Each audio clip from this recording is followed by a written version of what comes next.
Hi, welcome to This Week in Data, your guide to the modern data culture, brought to you by Pragmatic Works. My name is Devin Knight. And I'm Adam Jorgensen. And today we're going to talk about what is Slack. We keep hearing about this Slack thing changing communication. So we're going to dive into that. We actually use Slack here at Pragmatic Works. Yeah, so we have a good perspective on it. We do, I think, have a pretty good perspective on it. But before we jump into that, we have a couple news stories. Okay. So, Devin, I want to know if you heard about this.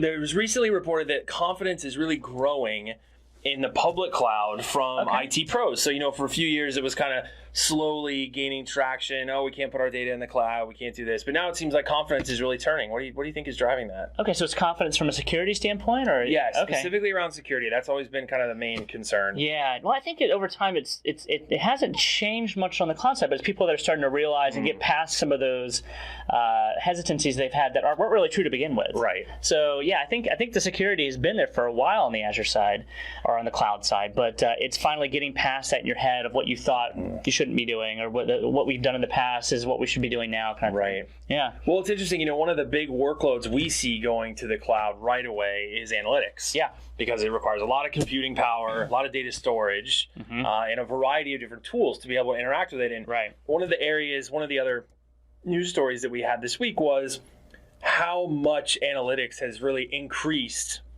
in its use by all the different political candidates and different organizations. So they had an article on GeekWire about talking about how all the Republican candidates were all using so many different analytic platforms and which one was the best. And all that kind of thing. Interesting. And that kind of came out with, the last election, they said President Obama used a lot of data and analysis, social media, that type of thing. And so, I think we're seeing a lot of candidates in both parties really take advantage of that. How do you think that's really helping them?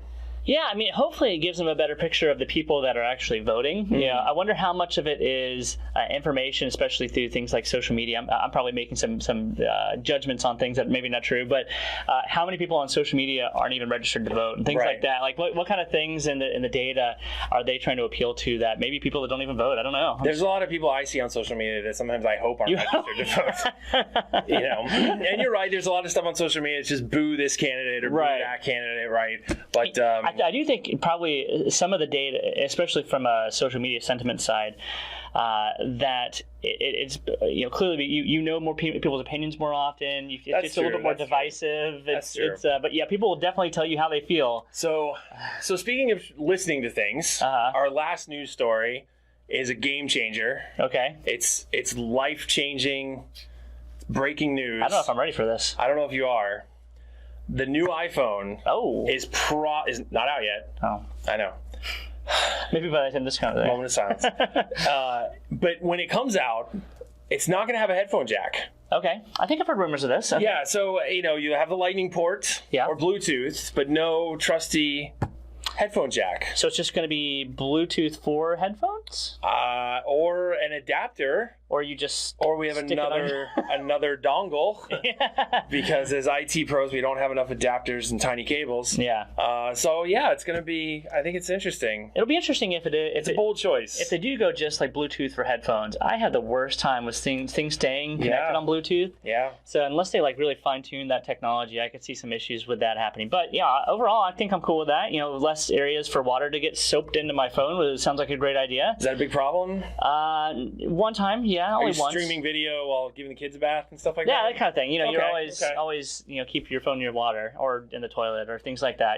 I don't keep my phone in the toilet, Devin. So we're going to move right along to our main topic, which is what is Slack? Okay. Well, yeah. Start with that. Tell me what is Slack? So Slack is a communication platform, mobile, desktop, web-driven, that really helps you create everything from instant messaging to their piloting video and voice calling. Group chat, file sharing, internal sort of blog posting. There's lots of different things you can do with it. But it's a low price per user, very scalable. And it gives you just a ton of integrations for things like your service desk and other third-party applications where you can do a lot of your work and communication. And their promise is they want to end email, right? So they want to get you out of email, help you communicate more in real time.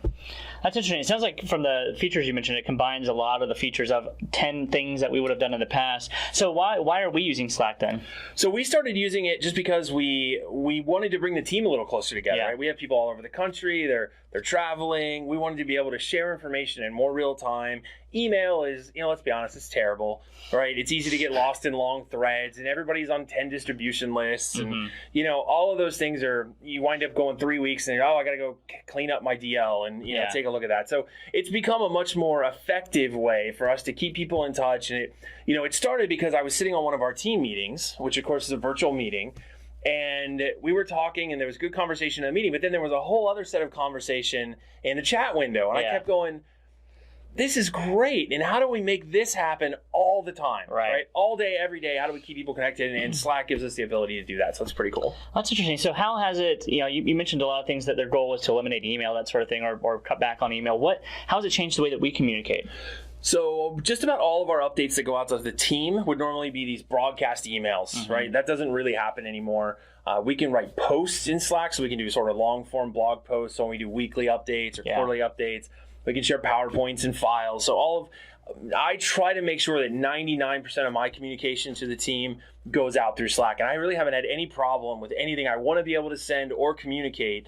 It's also super handy where even this morning, I was making an agenda for a meeting I have next week to do some strategy, some planning with some folks on our team. And I thought, before we get into this meeting, I'd really like to have some input from the team. I'd like to know what they would like to see us talk about for this particular topic.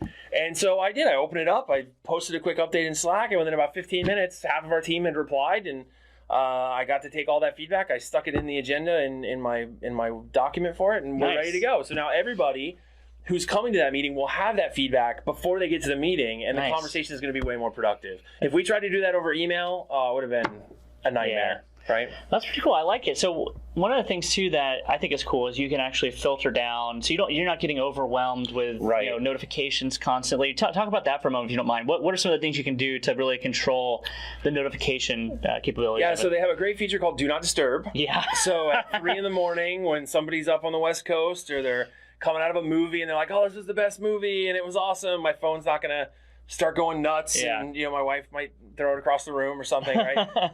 But they have Do Not Disturb, so that's really fantastic. We also have different, they call them channels. So you can subscribe to different channels that you're interested in. So we have things like technology-related ones, like Azure. We have special groups that are training on certain things. We have different teams that have their own channels, and they're kind of like a distribution list, but it's just really a chat. It's just really a chat window.